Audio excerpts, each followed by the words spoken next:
Lui donnons des acclamations à notre Dieu. Wow.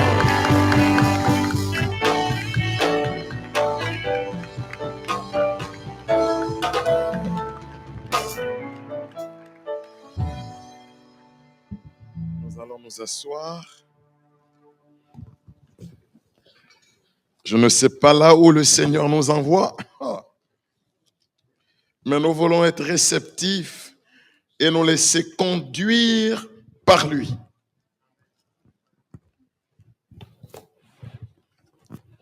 Luc au chapitre 4, le verset 18. Est-ce que quelqu'un peut dire 4, 18? Waouh! Tourne-toi vers ton frère, dis-lui, tu es le choix de Dieu.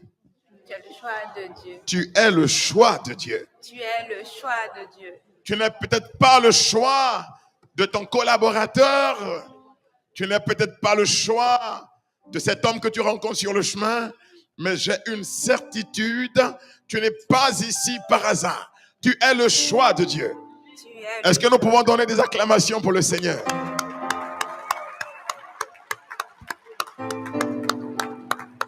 Me voici, Seigneur. Je viens pour faire ta volonté. Wow.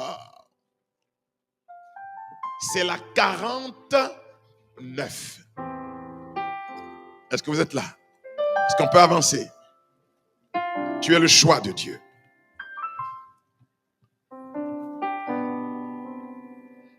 Jésus est conçu du Saint-Esprit. Il est au commencement le Verbe. Il est Dieu, né de Dieu. Il est lumière, né de la lumière. Il est vrai Dieu, né du vrai Dieu. Et cependant, quand pour nous les hommes, il vient dans cette condition, il ne peut pas commencer son ministère sans un autre. Est-ce que quelqu'un peut dire waouh? Wow. Ah.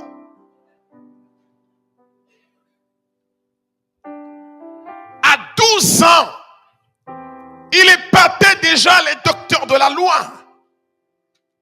Les gens l'ont écouté pendant 3 jours, sans interruption, de jour comme de nuit. Et ils se demandaient d'où lui venait une telle sagesse. Mais il n'était pas encore capable de commencer son ministère. Oh. Nous sommes en Luc au chapitre 4 à partir du verset 18. Écoutez ce que dit la parole de Dieu. L'Esprit du Seigneur est sur moi. Nous allons prendre à partir du verset 16 pour que vous soyez situés dans son contexte. Étant venu à Nazareth, Jésus revient à Nazareth, où il avait été élevé. Les gens le connaissaient à Nazareth comme étant le fils de Joseph et de Marie. Rien de plus. Je voudrais dire à quelqu'un qui m'entend ce soir qu'il y aura un changement de paradigme dans ta vie. Amen. Un changement de positionnement dans ta vie. Amen. Quand tu retourneras comme Jésus est retourné, les choses ne seront plus pareilles. Amen. Écoutez bien ce qui va se passer. Il revient à Nazareth comme d'habitude. Mais il ne revient pas le même. Qu'est-ce qui s'est passé entre-temps? Écoutez bien la parole de Dieu. Il entra selon sa coutume. Voyez, il entre selon sa coutume, comme d'habitude. Est-ce que quelqu'un peut dire comme d'habitude? Comme d'habitude. Dans la synagogue, comme d'habitude. Mais cette fois, les choses ne sont plus les mêmes. Tu retourneras comme d'habitude dans ta maison, mais cette fois, les choses ne seront plus pareilles. Amen. Tu retourneras sur ton lieu de travail comme d'habitude, mais cette fois, les choses ne seront plus les mêmes. Amen. Tu retourneras dans ton église et dans ton groupe de prière comme d'habitude, mais cette fois, les choses ne seront plus pareilles. Parce que tu ne retournes pas comme tu es venu. Écoutez bien ce qui se passe. Le jour du Shabbat dans la synagogue, C'était le jour du Shabbat. Il entra dans la synagogue. Est-ce que quelqu'un peut dire comme d'habitude? Oh. comme d'habitude, et se leva pour faire la lecture. Il se leva pour faire la lecture. Est-ce que quelqu'un peut dire comme d'habitude? Comme d'habitude.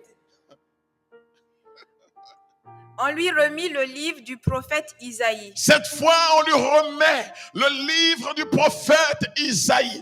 Un livre qu'il avait bien souvent lu. Comme D'habitude.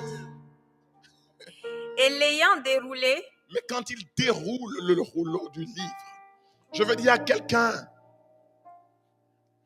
que le Seigneur va briser les sceaux et il va révéler ton histoire maintenant. Amen. Le rouleau de ta vie sera défait maintenant. Ceux qui n'en connaissaient pas le contenu, tu seras pour eux une sorte de révélation. Amen. Tu as besoin qu'il ouvre quelque chose. Parce que quand il n'ouvre pas, nous ne pouvons pas avancer. Il défait le rouleau du livre et il trouve le passage où il est écrit. L'Esprit du Seigneur, L'Esprit d'Adonai est sur moi. parce qu'il m'a consacré Il m'a consacré par son onction par son onction. pour porter la bonne nouvelle aux Est-ce que pauvres. quelqu'un entend ce que nous sommes en train d'entendre? Tu ne peux pas commencer à faire la volonté de Dieu, c'est-à-dire les pour accomplir, pour, si l'onction de l'Esprit ne repose pas sur toi. Est-ce que quelqu'un m'a suivi? Amen. Pourquoi il lui confère l'onction? Pour que Jésus soit rendu capable d'accomplir son ministère. Tu as dit, me voici. Seigneur, je suis venu pour faire ta volonté. Mais Jésus est conscient que pour faire la volonté du Père, nous avons besoin de quelque chose dans notre vie. Nous avons besoin de celui qui nous donne de devenir capable. Jésus n'appelle pas, Dieu n'appelle pas des gens capables. Mais Dieu rend capable ceux qu'il appelle. Amen. Il rend capable ceux qu'il appelle. Il rend capable ceux qu'il appelle. Amen. Et qu'est-ce qu'il nous a dit? Il dit, comme le Père m'a envoyé, c'est de cette façon que je vous envoie. Comment le Père a-t-il envoyé Jésus? Luc 4, 18. L'Esprit du Seigneur est sur moi. Il m'a conféré l'onction pour annoncer la bonne nouvelle aux pauvres. Pour renvoyer en liberté les captifs. Est-ce que quelqu'un me suit? Tu as besoin du Saint-Esprit. Une chose est d'être le choix de Dieu. Une chose est d'être appelé. Une chose est de répondre à l'appel. Mais une autre chose est de recevoir celui qui te rend capable d'accomplir le ministère. Amen. Quelqu'un m'a suivi? C'est quoi la volonté de Dieu? 1, 2, 4. C'est quoi la volonté de Dieu? 2, 4. Et que dit 1, 2, 4? Que dit 1, 2, 4? Dieu veut que tout homme soit sauvé et parvienne à la connaissance de la vérité. La volonté de Dieu, c'est que nous soyons sauvés. Mais écoutez, quelle est la volonté de Jésus? Quelle est la volonté de Jésus? Luc au chapitre 12, le verset 49.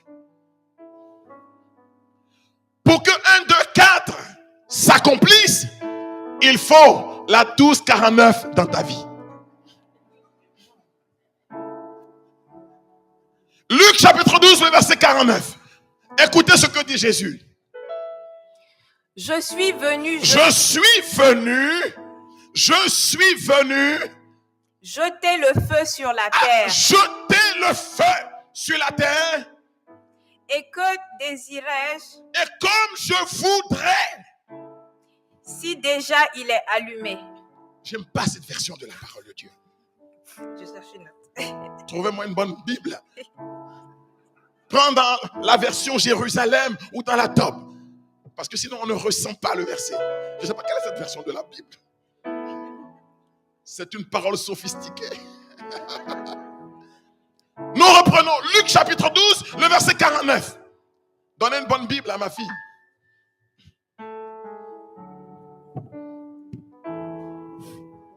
Donnez la parole de Dieu. Ça c'est quoi? Oui, ça c'est pas mal. Dis à ton voisin, il y a Bible et Bible.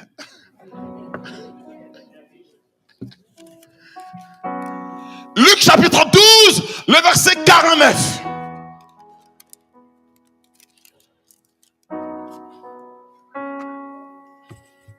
Vous avez le verset? Oui. C'est un feu que je suis venu apporter sur la terre. Et comme je voudrais qu'il soit déjà allumé. Comme je voudrais. Je voudrais. Quelle est la volonté de Jésus? Que veut Jésus pour nous ce soir? Qu'un feu soit allumé ici ce soir. Comme je voudrais qu'il soit allumé. Pourquoi Jésus veut que ce feu soit allumé?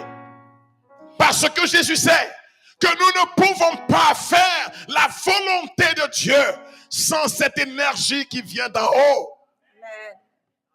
Tu ne peux pas.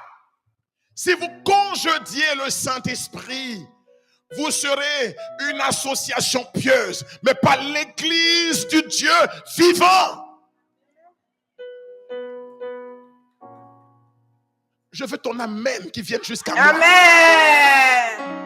Mais attendez, vous croyez que nous pouvons accomplir l'œuvre de Dieu sans le Saint-Esprit, alors que Jésus a attendu 30 années de sa vie pour qu'il vienne? Quand il n'est pas venu, tu restes tranquille et à ta place. Je n'ai pas entendu ton acclamation.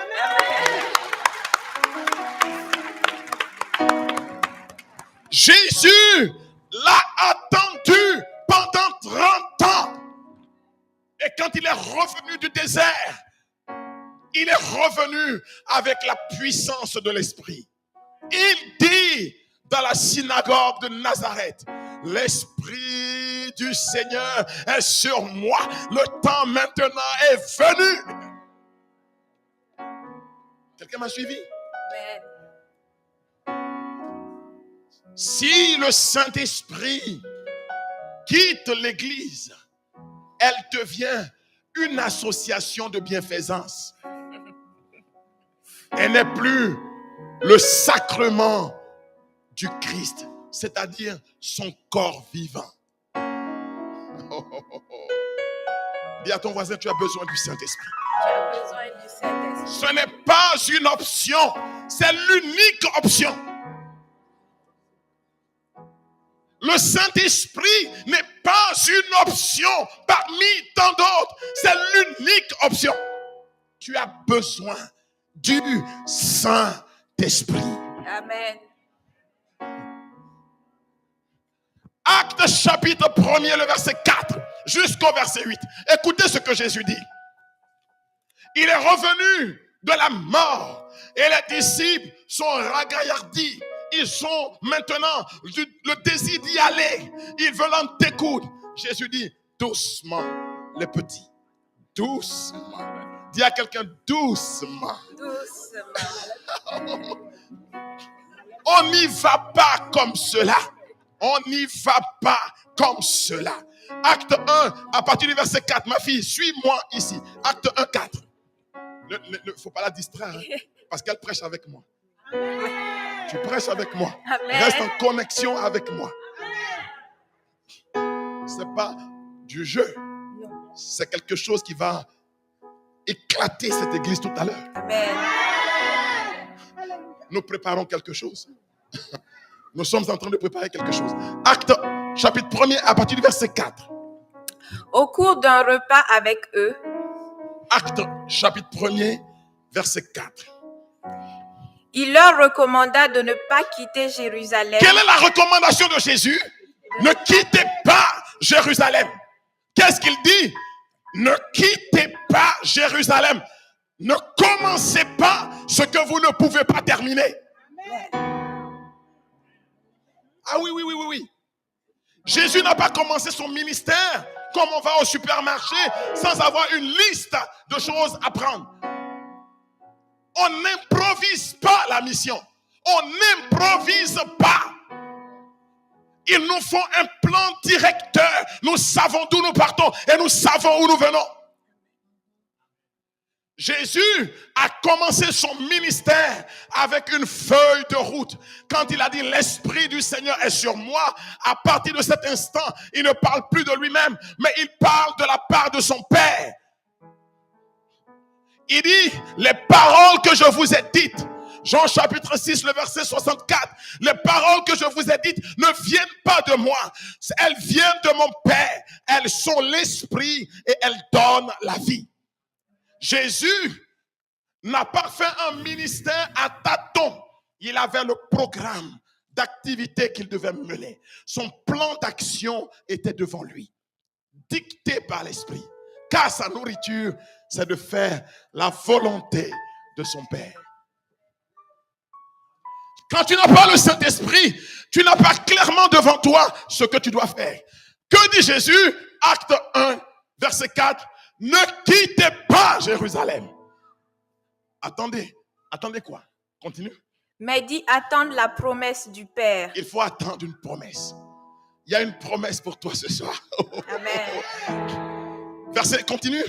Celle, dit-il, que vous avez entendue de ma bouche. Quelle est la promesse que Jésus fait? Verset suivant. Jean a bien donné le baptême d'eau, mais vous, c'est dans l'Esprit Saint que vous serez baptisés d'ici quelques jours. D'ici quelques instants, Amen. Il y aura un baptême dans le Saint-Esprit. Et c'est quoi ce baptême dont il parle? Acte 1, verset 8. C'est quoi ce baptême dont il parle? Écoutez bien. Mais vous allez recevoir vous recevrez une puissance. Une quoi? Une quoi? Une puissance. Qu'est-ce que vous allez recevoir? Une puissance. Qu'est-ce que vous allez recevoir? Une puissance. Et c'est quoi cette puissance? Celle du Saint-Esprit. Celle du Saint-Esprit. En ce moment-là, qu'est-ce qui va advenir? Qui viendra sur vous. Il viendra sur vous. Vous serez alors mes témoins. Alors, vous serez rendus capables d'accomplir ma volonté. Amen. Vous serez mes témoins. Sans la survenue du Saint-Esprit, nous sommes incapables d'accomplir la volonté de Dieu. Car si c'était si aisé d'accomplir la volonté de Dieu, alors nous n'aurions pas eu besoin de l'Esprit. Vous me suivez? Et pendant des siècles, on a ouvert une grande parenthèse et on a mis en vacances le Saint-Esprit. Résultat, nous sommes devenus une association de pieuses unions. Quelqu'un m'a suivi? Amen. Quelqu'un m'a suivi? Amen. Non. Vous recevrez une puissance, celle du Saint-Esprit. Alors, vous serez sacrement de Jésus. C'est-à-dire un témoin, un alter Christus, un autre Jésus-Christ. Amen. C'est ta vocation. Le pape Jean-Paul II appelle ça la Christo-conformation. Tu dois devenir un frère siamois de Jésus-Christ. Amen. Une copie parfaite. Un clone. Quelqu'un m'a suivi?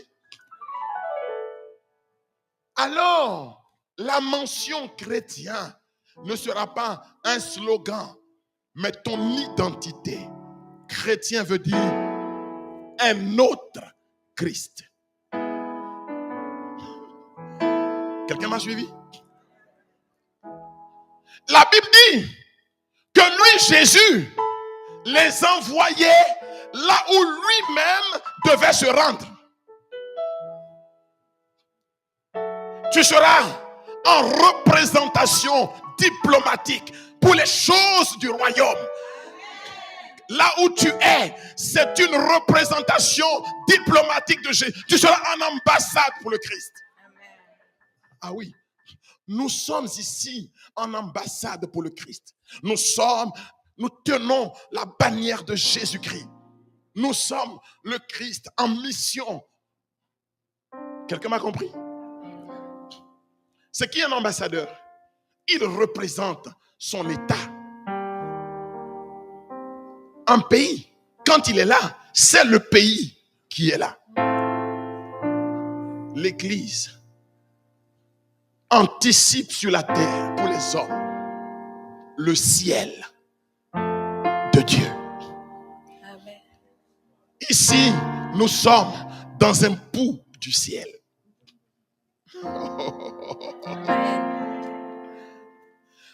Il faut que les chrétiens découvrent ce qu'ils sont. Tu n'es pas n'importe qui. Non, tu n'es pas n'importe qui. Dis, je refuse cela. Je refuse. Le Seigneur va te concéder une partie de lui-même, son esprit. Amen. C'est de ça qu'il s'agit ce soir. Il y aura ce soir transfert d'onction. Amen. Quelqu'un me suit? Jésus dit, comme le Père m'a envoyé, c'est-à-dire avec la même autorité, la même disponibilité de la grâce, moi aussi je vous envoie. Nous ne sommes pas envoyés avec une mesure différente. Quand on dit comme, ça établit une identité dans les deux rapports, dans les deux thèmes du rapport. Comme le Père m'a envoyé, comme cela, vous aussi, je vous envoie. Quelqu'un me suit? Amen. Tu as besoin du Saint-Esprit. D'ailleurs, Jésus dit, pour ceux qui veulent accomplir la volonté de Dieu, Jésus dit en Jean le chapitre 15, le verset 5. Écoutez bien, je veux que la parole soit proclamée. Je peux vous la citer, mais quand elle est proclamée, elle vient avec beaucoup plus d'autorité. Jean 15, le verset 5.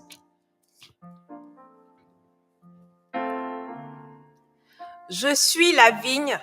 Je suis la vigne. Vous êtes les sarments. Vous êtes les sarments. Je suis la vigne. Vous êtes les sarments. Est-ce que vous voyez la connexion? Je suis le tronc. Vous êtes mes branches. Vous êtes mes mains. Vous êtes mes pieds. Vous êtes moi. Je suis la vigne. Vous êtes les sarments. Est-ce que quelqu'un voit la connexion? Jésus ne nous déprécie pas. Il ne nous voit pas avec des lettres en mineur. Non, non, non. Non. Non. C'est-à-dire que l'idée que Jésus a de nous, il est important que l'Église elle-même comprenne ce qu'elle est. Et quelle est cette idée de nous, qui sommes les membres de son corps. Non, pour Jésus, nous ne sommes pas des gens de seconde zone. Non. Je ne sais pas si vous voyez. Il dit, moi Jésus, je suis la vigne. Mais vous, vous êtes les branches de la vigne. Les sarments, c'est vous. Écoutez bien là. Et il dit quoi la suite? Celui qui demeure en moi. Celui qui reste connecté avec moi. Et en qui je demeure. Et en qui moi je demeure. Vous voyez le rapport que Jésus établit. Jésus dit quand nous sommes en lui, lui aussi est en nous. C'est-à-dire lui et nous, nous sommes un. Oh my God. Et qu'est-ce qu'il dit? Celui-là portera du fruit en abondance. Il portera du fruit en abondance. Car En dehors de moi, vous ne pouvez rien faire. Y a-t-il ici des gens qui veulent faire la volonté de Dieu? Bon, écoutez Jésus. Jésus dit, pour faire la volonté de Dieu, il faut que vous soyez en lui-même. Sinon, vous ne pouvez pas. La question de la volonté de Dieu n'est pas un vœu pieux. Vouloir, ce n'est pas pouvoir. Ici, pour que tu sois rendu capable, il est important que tu demeures en lui. Que tu deviennes un avec Jésus. Or, comment devenons-nous un avec Jésus? Comment devenons-nous Jésus? C'est quand l'esprit de Jésus est sur nous. Comment le pain devient le corps de Christ? Quand le prêtre prononce la bénédiction et dit la prière qu'on appelle l'épiclèse, l'invocation de l'esprit, c'est quand l'esprit de Jésus vient sur le pain que le pain devient le corps de Christ. Amen. Quelqu'un m'a suivi? Amen. Ton amen n'est pas arrivé jusqu'à moi. Amen. De la même manière, pour que je devienne Jésus, il faut que l'esprit de Jésus irradie ma vie, innerve ma vie. Romains le chapitre 5, le verset 5. L'amour de Dieu, c'est-à-dire le Christ, a été répandu en nos cœurs. Comment? Par le Saint-Esprit qui nous a été donné. Quand vous recevez le Saint-Esprit, qu'est-ce que vous recevez? C'est le même esprit qui reposait sur Jésus là. C'est celui-là qui vient sur vous. Et puis il va rajouter oh. Ce qui veut dire qu'il n'y a pas une autre manière de restituer l'idée. C'est le même.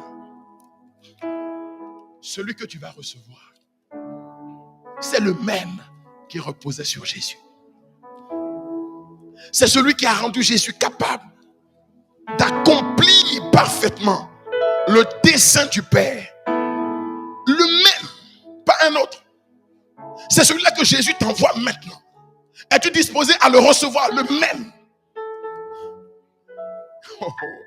Voilà pourquoi Jésus dit, alors vous ferez les œuvres que j'ai faites. Il ajoute même, et bien de plus il ajoute même, et même de plus grand. Mais comment fais-tu pour faire les œuvres de Jésus si tu n'as pas le même esprit que Jésus? Dis aïe. Aïe. Et voilà une grande institution qui veut faire les œuvres de Jésus, mais sans l'esprit de Jésus. Dites-moi comment vous faites. C'est par quelle alchimie vous arrivez à ce résultat? Pour faire les œuvres de Jésus, il faut recevoir l'esprit de Jésus. Pour faire les mêmes œuvres que Jésus, il faut recevoir le même esprit que lui. C'est bon pour tout le monde? Tu as besoin du Saint-Esprit. Amen. Mon but ce soir, c'est de susciter en toi le seul moyen qui permet de le recevoir. Vous savez comment on fait pour recevoir l'Esprit? L'Esprit est donné à qui a soif de le recevoir. Amen. Il faut que je crée en vous la soif. Que je crée en vous un désir. Que je crée en vous la volonté de le recevoir. Car Jésus a dit à la fête des tentes, en Jean le chapitre 7, à partir du verset 47, il dit si quelqu'un a soif, qu'il vienne. Ne peuvent approcher que ceux qui ont soif. Y a-t-il ici des hommes et des femmes qui ont soif? Y a-t-il ici des hommes et des femmes qui ont soif de le recevoir? Il donne son esprit dans la mesure de notre soif. Le Saint-Esprit est relâché proportionnellement à la soif qui t'habite. Ah oui. J'étais un jour devant la télévision. Je commençais mes premiers pas de religieux. Très sérieux et carré.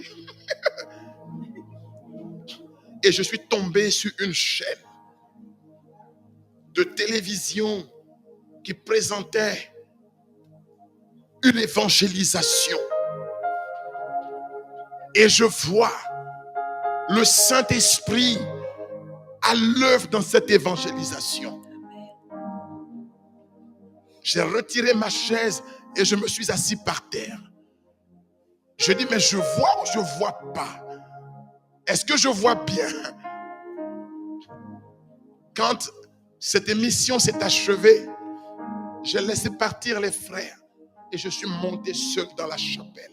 Et j'ai dit à Jésus, je ne sors pas de cette chapelle que tu n'aies changé complètement ma vision de toi et que tu ne m'aies rempli de ce que je viens de voir. Amen. J'ai prié toute la nuit et je n'ai rien ressenti.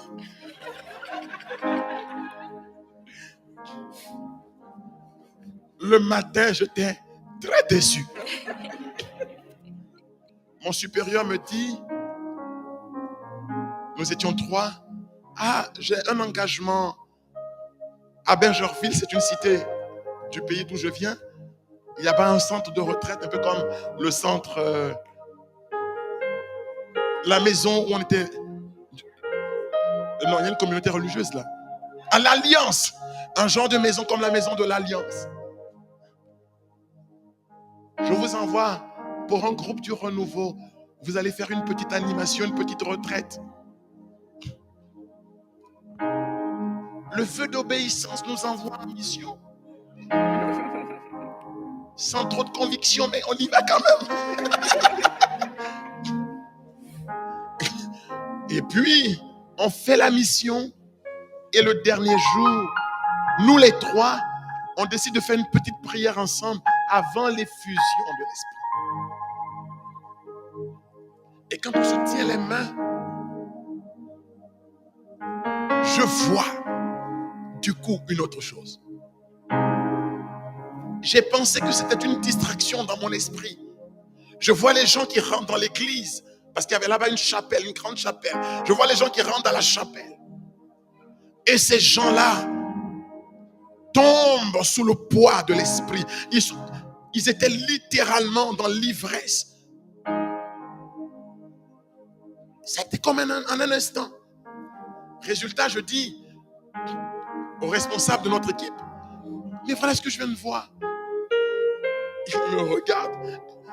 Il me dit, nous faisons l'effusion dans la salle à l'autre bout du centre. Il n'a même pas prêté idée à ce que je viens de dire. Il ne l'a même pas pris en considération. Je dis, tant pis. Ce n'était qu'une distraction pendant la prière. Et puis,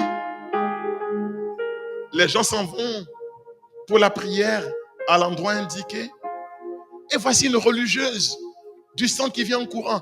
Elle dit, les jeunes, excusez-moi, j'avais omis de vous dire qu'aujourd'hui il y a une réunion des prêtres et c'est la salle qu'ils vont occuper. Vous allez dans l'église. Allez à la chapelle pour l'effusion. La vision disait que des gens tombaient dans la chapelle sous le pouvoir de l'esprit. La religieuse dit, excusez-moi, la salle est occupée, allez à la chapelle. Allez à la chapelle.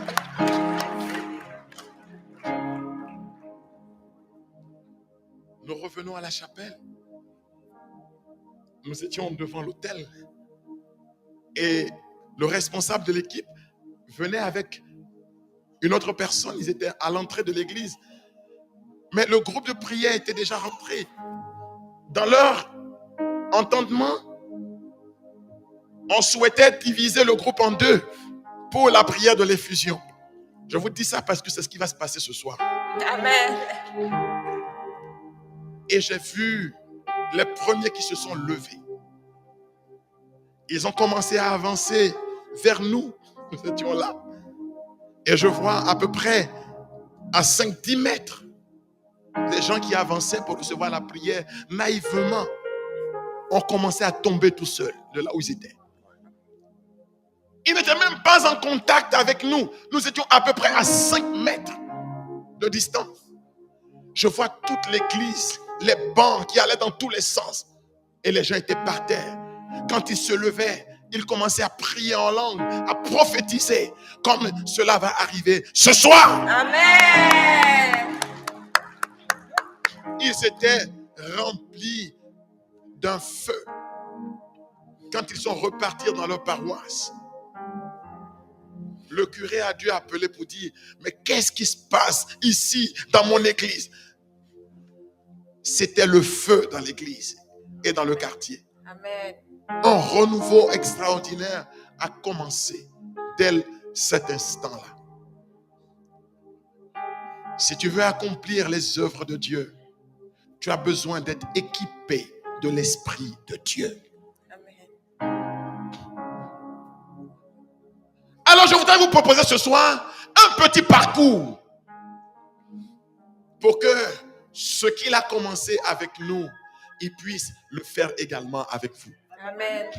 Parce que moi, mon ambition, si ambition il y a, c'est que chacun de vous soit revêtu de la même autorité et de la même grâce pour accomplir les mêmes œuvres. Amen. Je ne veux pas être une exception. Je refuse. Moïse a dit que tout le peuple devienne prophète. Amen. Je veux qu'il y ait plus grand dans l'onction que nous. C'est pour cela que je vais vous proposer un parcours pour recevoir au moins 2 fois plus que nous. Amen. Ça s'appelle le parcours de Élie Élysée. Wow.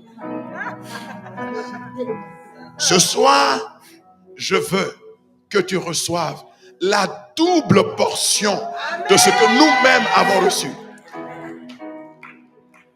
Que Dieu fasse de toi 2 fois plus grand que tout ce que tu as vu jusqu'à maintenant.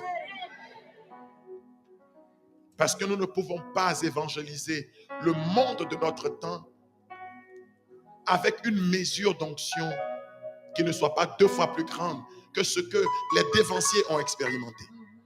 Parce que le monde est devenu plus difficile qu'hier. Donc il faut de plus grandes onctions.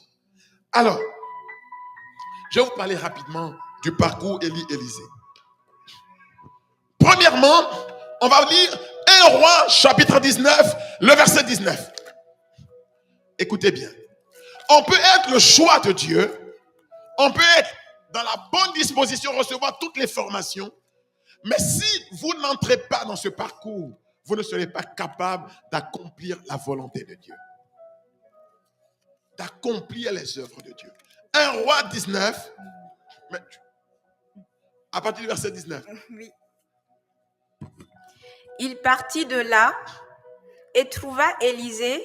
Élie se fait vieux, un peu comme le père Raoul. Il sait qu'il a besoin d'une relève. L'Église est consciente qu'elle a besoin de tous ses fils. C'est ce qu'on appelle aujourd'hui la synodalité. L'actualité chrétienne de l'Église. On a besoin de tous les baptisés. Chacun de nous est porteur d'une grâce. Et je veux que tu en sois conscient. 1 Corinthiens, le chapitre 12. À chacun est donnée la manifestation de l'esprit en vue du bien commun. Chacun de vous est porteur d'une grâce. Mais encore faut-il en être conscient. Donc, Élie sait qu'on a besoin de donner une suite à son ministère. Et Dieu lui dit, j'ai localisé une personne, Élysée, va vers Élysée. On va écouter l'histoire, très rapidement. Qui labourait. Il avait à labourer 12 arpents et il en était au 12e. Écoutez bien.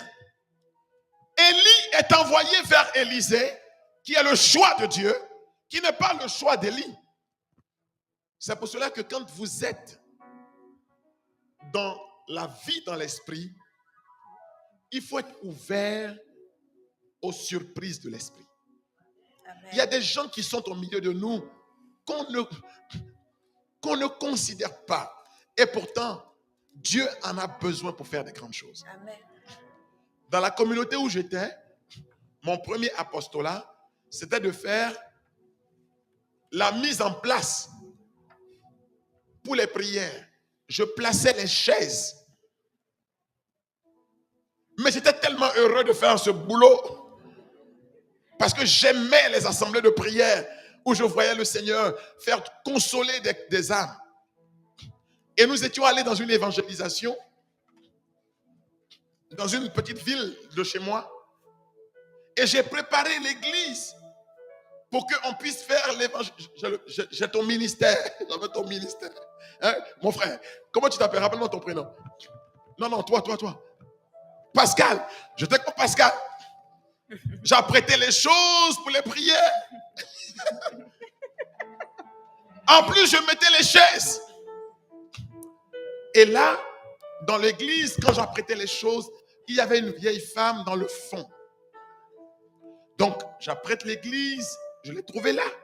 Et je vais m'asseoir tout près d'elle, à côté d'elle. L'église se remplit et les gens commencent les prières. À un moment donné, cette femme d'un âge avancé me demande de lui céder le passage. Elle veut sortir de l'église. Je me mets sur le côté pour la laisser partir. L'église était à une bonne distance du village, de la petite ville. La vieille, elle rentre, cette femme âgée rentre dans le village. Quand elle ressort, je vois qu'elle est suivie par une foule de gens qui acclament et qui la suivent. Elle ramène tout le monde vers l'église. Au point où l'évangélisation a été interrompue parce qu'on ne savait pas qu'est-ce qui se passait. Les gens acclamaient, ils pleuraient. Cette femme entre et quelqu'un l'accompagne. Elle va à l'hôtel. On lui demande, mais qu'est-ce qui s'est passé? Et les gens disent, cette femme ne marchait pas depuis plusieurs années. Quelqu'un, les membres de sa famille, parce qu'elle voulait venir à la prière, l'ont transportée assez tôt, l'ont déposée là, à la place où je l'ai trouvée, et les gens sont repartis tranquillement dans leur village. La femme dit que pendant que l'évangélisation se passait, il y a un jeune homme derrière. Et moi, je me lève pour chercher le jeune homme derrière aussi, comme tout le monde. Elle dit, oui, vous, parlons de moi. Je dis, moi? Oui, mais qu'est-ce qui s'est passé? Quand vous êtes assis à côté de moi, j'ai senti des frissons en moi et une force est entrée en moi. J'ai eu l'impression que mes jambes recevaient il y avait comme une énergie dans mes jambes. Et j'ai commencé à faire des mouvements et j'ai senti que je pouvais me lever. Alors je vous ai demandé de me céder le passage pour voir si c'était réel. Et je suis sorti et j'ai vu que je marchais à nouveau. Amen. Il n'y avait pas de parole de connaissance. Il n'y avait pas de prière de guérison. Mais la force sortira de toi et transformera ton milieu. Amen. Agira sur ton environnement. C'était la première fois que j'entendais une chose pareille. À une messe du matin, parce que je suis un prêtre de campagne, je vous raconte les merveilles de Dieu pour que vous ayez faim et soif de recevoir quelque chose. Je célèbre la messe du matin, 5h30, 6h. Et puis, dans ma petite église de campagne, où j'ai quelques 2 ou 3 vieilles avec moi pour la messe. Dans cette messe, tout le monde veut saluer le prêtre. Chez nous, c'est comme ça. Hein? Alors, il y avait une dame avancée aussi en âge qui était là, sur le 3e ou le 4e banc. Elle voulait saluer le prêtre. Elle voulait toucher le prêtre. Donc, elle s'efforce de toucher. Et donc, je lui tends la main par-dessus les gens qui sont là pour saluer. À la fin de la messe, le prêtre, comme ici, se met à la porte pour resaluer tous ces chrétiens et pour dire à chacun, t'as bien dormi, tu t'es réveillé comment ce matin? C'est le rituel. Alors je suis avec les chrétiens et on entend du bruit dedans. Une jeune dame qui éclate en sanglots. Alors on a pensé que sa maman, la femme avancée en âge qui voulait saluer le prêtre, moi j'ai pensé qu'elle avait fait une crise. On a eu peur parce que pour son âge, donc on veut rentrer dans l'église pour venir au secours, mais on voit la vie est plutôt sereine. La dame est plutôt sereine. Mais pourquoi ce cri et ces pleurs? Ma maman, mais ta maman, qu'est-ce qu'elle a? Mais on la voit. Cette maman avait fait un accident et ses doigts avaient été coincés par le véhicule et ces doigts-là ne s'ouvraient plus. La main ne s'ouvrait plus. Mais son désir ce matin de saluer le prêtre, elle a tendu la main et moi je l'ai salué aussi, sans savoir que quelque chose s'était passé.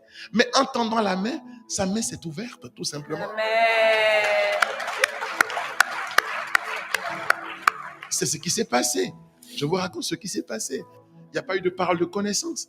Mais quand cette onction de Dieu nous habite, elle fait des choses bien au-delà de ce que nous pouvons imaginer. Amen. Alors revenons rapidement au parcours et je termine.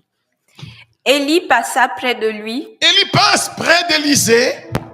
Et jeta son manteau sur lui. On reprend depuis le départ. 1 Roi 19-19. Pour être le choix de Dieu, vous savez que Dieu ne choisit pas des gens qui n'accomplissent pas leur job. Dieu ne fonctionne pas avec des personnes qui ne sont pas prêtes au service. Si vous voulez recevoir l'onction, la deuxième condition, c'est d'être un homme déterminé à servir. Jésus dit, je ne suis pas venu pour qu'on me serve, moi Jésus, mais pour servir et donner ma vie en rançon. Si vous voulez marcher dans la puissance de l'esprit, il faut que vous soyez disponible pour donner votre vie pour les autres et votre temps aux autres. Écoutez bien, comment se fait-il que Élisée ait le choix de Dieu? On reprend 1 Roi 19-19. Il partit de là et trouva Élisée. Il trouve Élisée, fils de Shaphat, le fils de Shaphat, qui labourait. Qu'est-ce qu'il faisait? Il labourait. Un homme au service. Ce n'est pas fini. Il avait à labourer 12 arpents. Quel était le travail qu'il devait faire? Labourer 12 arpents. Et il en était au quelième? Il en était au 12e. Il en était au quelième? Au 12e. Si vous n'êtes pas capable d'accomplir votre devoir d'État, Dieu ne peut pas travailler avec vous. Devenir serviteur de Dieu, se mettre au service de Dieu, ce n'est pas pour les paresseux. Ce n'est pas pour ceux qui n'ont rien à faire ou qui ne veulent rien faire. Servir Dieu, ce n'est pas se servir de Dieu. Quelqu'un m'a suivi? Oui. Quelqu'un m'a suivi? Servir Dieu, ce n'est pas chercher des intérêts en se servant de Dieu. C'est être prêt à dépenser sa propre vie pour les autres. Amen. Si vous voulez l'onction, soyez disponible à vous plier en quatre pour les autres, à dépenser votre vie pour les autres. On ne vient pas dans la vie charismatique pour chercher des vaines gloires et des avantages personnels. Non. Quand Jésus accomplissait son ministère, Pierre lui a dit et les autres lui ont dit, renvoie-les, il se fait tard. Il dit, donnez-leur vous-même à manger. Il pensait que Jésus parlait d'argent. Mais 100 jours de travail ne peut pas servir à nourrir ces gens-là. Ils étaient inquiets pour leur économie. Mais quand Jésus disait, donnez-leur vous-même à manger, il ne parlait pas de pain matériel. Il parlait de leur personne. Qu'ils mangent vous-même. Soyez prêts à consumer votre vie pour les autres. Vous pensez qu'évangéliser c'est facile? Vous savez combien de nuits blanches j'ai faites pour arriver ici? Ah non, non, non, de là où je viens, c'est à des milliers de kilomètres. Hein? Ce n'était pas des vacances dans l'avion. Hein? J'ai passé des nuits blanches. Si tu veux ton confort, tu veux rester dans ta zone de confort, tu n'auras pas l'onction de l'esprit. Jésus était tellement à la tâche qu'il n'avait même plus le temps pour manger. Mais on a des prédicateurs maintenant qui mangent tout le temps, qui ne travaillent. Vous me suivez? Leur mission d'évangélisation, c'est du tourisme. Ça fait peut-être 10 fois que je viens au Canada. Je ne sais pas si je connais 3 magasins du Canada. Je ne viens pas faire du shopping. Excusez-moi. Servir Dieu, ce n'est pas du shopping. Ce n'est pas des vacances. C'est une urgence. Amen. Évangéliser n'est pas pour moi un titre de gloire, a dit à l'apôtre Paul. La nécessité m'a été imposée. Malheur à moi si je n'annonce pas l'évangile. Quelqu'un a suivi? Amen. Pas une évangélisation sans bourgeoise, hein? Mais où on se met au service de la personne humaine. Alors, l'onction vous accompagne. Jésus n'avait pas de vie.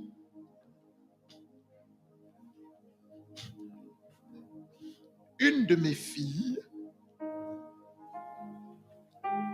une magistrate brillante qui a été ministre dans mon pays, me dit un jour, papa, je veux le don de guérison. J'ai dit, mais que Dieu t'entende, ma fille. Alors, je vais t'expliquer les dons de l'esprit. J'étais dans l'admiration d'entendre ça. Parce que pour moi, naïvement, c'est une bonne chose. Si le Seigneur par elle peut consoler des âmes, c'est bon ou c'est pas bon? C'est bon. Alors je lui explique. À partir du tableau de Dr. Ness, le lien entre les vertus et les dons. Alors je lui ai dit, tu vois, quand tu veux le don de prophétie, demande à Dieu la bonté. Parce que le don de prophétie est couplé avec la vertu du cœur, la bonté. Si tu veux le don des langues, demande à Dieu l'humilité. Si tu veux la parole de connaissance, demande à Dieu la joie. Si tu veux le don de guérison, demande à Dieu la force de supporter de longues souffrances. Elle est devenue toute grise.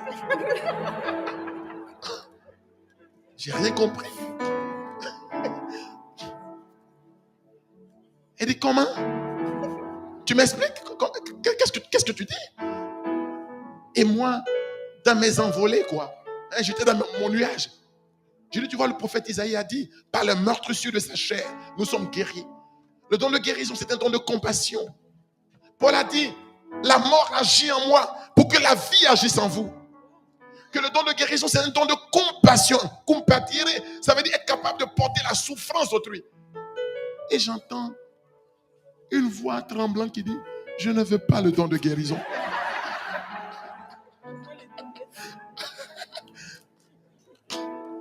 Bon, j'étais un peu déçu. Là, vraiment, j'ai compris que j'avais échoué dans mon marketing du produit don de guérison. Mais elle rêvait le don de guérison parce qu'elle serait comme une vedette, une star. Les gens guérissent. Oui, mais tu dois porter la souffrance d'autrui.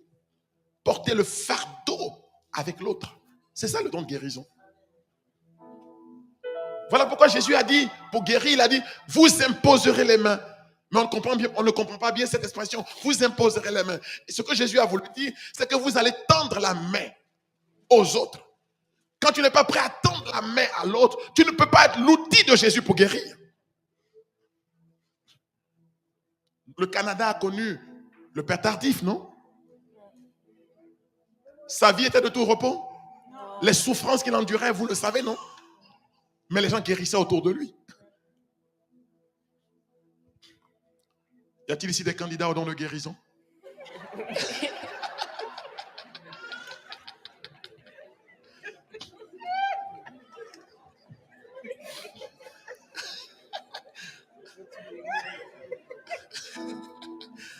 Que Dieu vous bénisse. Amen. Et même si ce n'est pas votre choix, qu'il vous donne le don de guérison.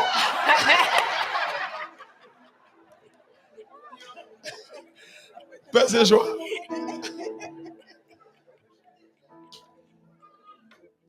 C'est un homme à la tâche que le Seigneur choisit. Regardez dans les évangiles. Connaissez-vous un apôtre que Jésus a appelé qui n'était pas à l'ouvrage? Quels sont les apôtres que vous connaissez? Pierre. Pierre. Jésus l'a appelé quand il revenait de pêche. Il était sur le rivage. Qui encore? Matthieu. Matthieu, il était assis à son poste de travail. Ce n'était pas quelqu'un qui était toujours absent à son poste. Il était en train de travailler quand Jésus lui a dit « Suis-moi ». Matthieu chapitre 9, on parle de sa vocation. Qui encore? Jean et Jacques, son frère. Ils réparaient les filets de Zébédée, leur père, quand Jésus les a appelés. Jésus ne peut pas appeler des gens qui n'aiment pas se mettre au service. Élisée était en train de labourer et c'est un homme d'engagement. Il avait 12 arpents à labourer et il en était au 12e. Quand vous n'aimez pas bosser, ne croyez pas que la vie chrétienne, le ministère, c'est un lieu de rattrapage pour les paresseux. Quand on ne veut plus rien faire, on devient prédicateur, quoi. Ah non, je refuse. Le ministère est pour les bosseurs. Amen. Ce n'est pas parce que je ne pouvais pas réussir ailleurs que je viens dans le ministère. Et là, j'exige maintenant des choses. Mais si tu veux ces choses, mais tu vas travailler.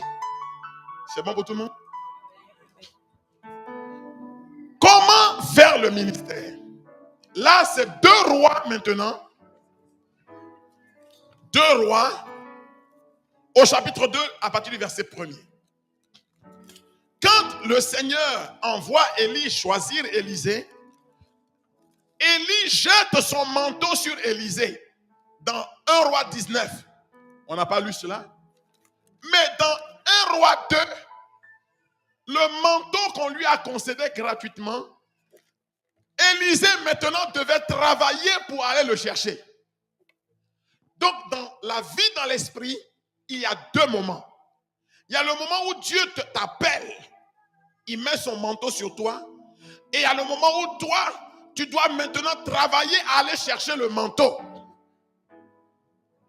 Tu dois payer un prix pour commencer à travailler dans la puissance de l'esprit. Reprenons 1 Roi 19. Le 2 Rois là, je ne vais pas vous lire, mais je vais vous commenter simplement. Il était au 12e arpent. Et qu'est-ce qui se passe? Élie passa près de lui. Élie passe près de lui. Et jeta son manteau sur lui. Qu'est-ce qu'il a fait?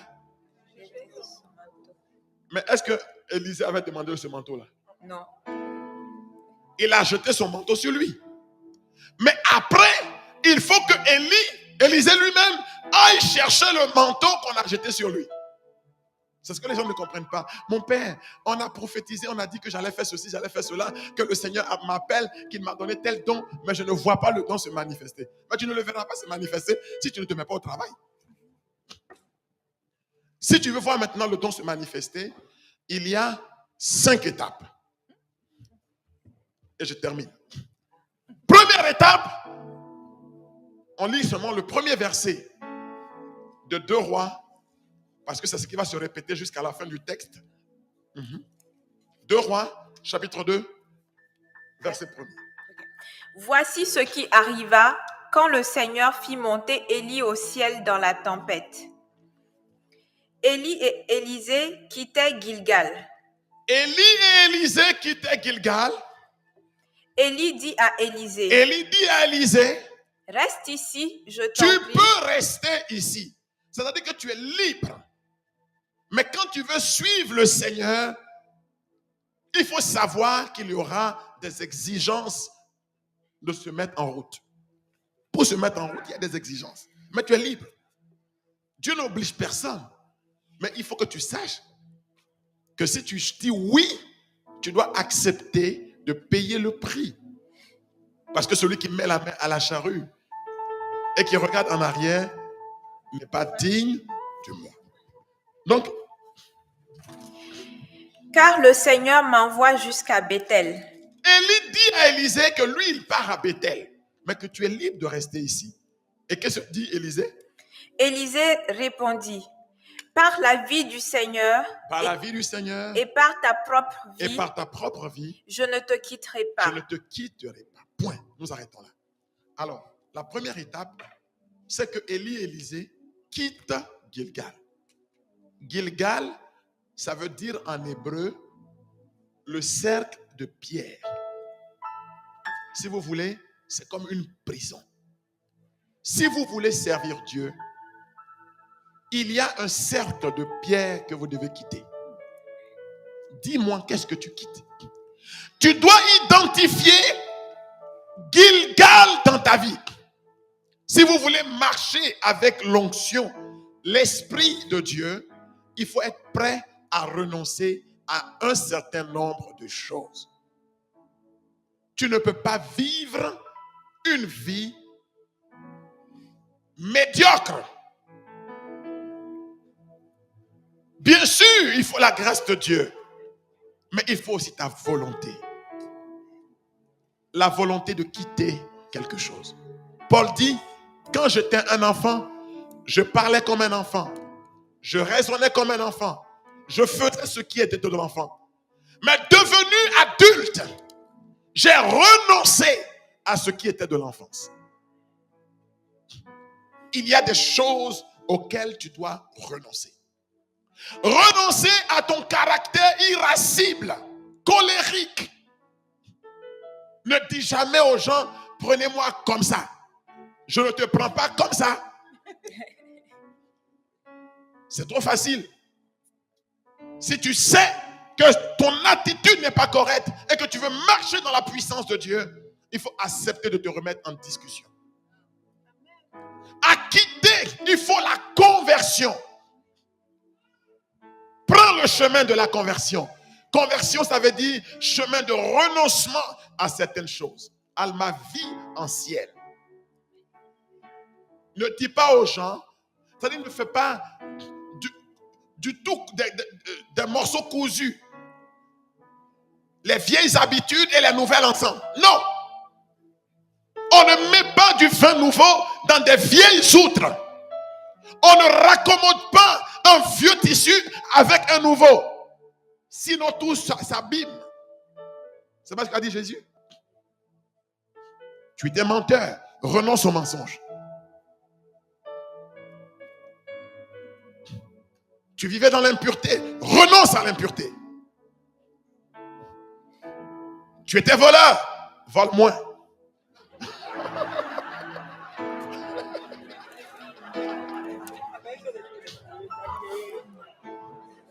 Tu volais 10, vole 2, vends 2. Non, parce que je ne me fais pas d'illusions. La conversion est progressive. C'est bon? Ça peut aller?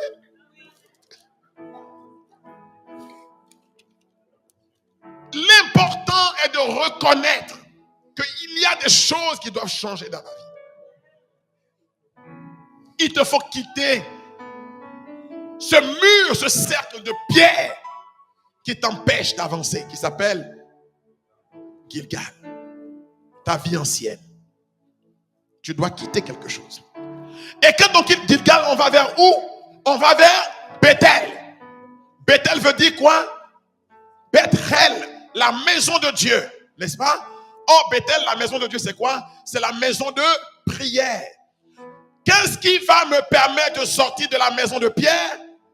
C'est la prière. Deviens un homme de prière. Vous ne pouvez pas vouloir marcher avec les charismes quand vous priez 5 minutes par jour. Non, il y a des gens, quand ils ont fait 5 minutes, c'est héroïque.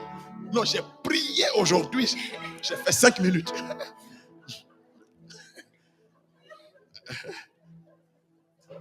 Bon, n'allez pas faire non plus comme cet homme qui a été convoqué à ma paroisse. J'étais curé de paroisse. Et puis, une de mes bonnes mamans, mes bonnes petites mamans, est venue me voir pour me dire, monsieur l'abbé, il faut maintenant que tu parles à mon mari. C'est le diable en personne. Alors je me suis dit, waouh, mais comment fait-elle pour vivre avec le diable? Et puis, elle n'attend pas que j'aille convoquer son mari. Elle va porter elle-même la convocation en mon nom. Le curé te demande tout de suite. Alors, le vieil homme vient avec son épouse d'une vie, toute une vie. Il vient, il s'assied devant moi. Il ne me laisse même pas le temps de prendre la parole. Il me dit, mon fils. Habituellement, on dit mon père. Lui dit mon fils. Donc déjà, j'étais pris de coups. J'étais obligé de me ranger dans mes petits souliers. Il a dit mon fils. Quand il a dit mon fils, on a inversé les rôles. J'ai dit, oui papa. Il a pris l'ascendant sur moi immédiatement. Il savait que c'était une convocation risquée. Alors, je l'écoute. Il me dit, tu vois, à mon âge, et puis il me montre ses cheveux. À l'époque, moi, j'avais tous les cheveux noirs. Alors, il me montre ses cheveux. Il dit, à mon âge, on a les cheveux gris. Il dit, à cet âge, on a des rhumatismes. Je ne voyais toujours pas le rapport. Il dit, je suis sûr que ta maman que voici t'a dit que je suis le diable. Il savait tout. Et j'étais là, impressionné. Il dit, mais je vais te dire que ta maman que voici, elle finira par me tuer. Maintenant, c'était un autre procès qui commençait. Pas le premier, il y avait un second. Il me dit, le soir, quand nous devons prier, elle me met à genoux. Parce que la prière que Dieu entend, dit-elle, c'est la prière à genoux. Il dit, je sais quand commence la prière, mais je ne sais pas quand finira la prière. Ta maman que voici a beaucoup de livres sur la commode. Nous commençons par Sainte Rita, Sainte Brigitte. Quand on a fait le tour de tous les livrets de prière et qu'on fait le signe de la croix pour conclure la prière, elle se lève. Mais moi, je ne peux plus me lever. Je suis obligé de crier aux enfants pour qu'ils viennent m'aider à me lever. Il a des rhumatismes. Il y a un soir qu'elle m'a dit, chérie, on va prier. J'ai dit, je ne prie plus.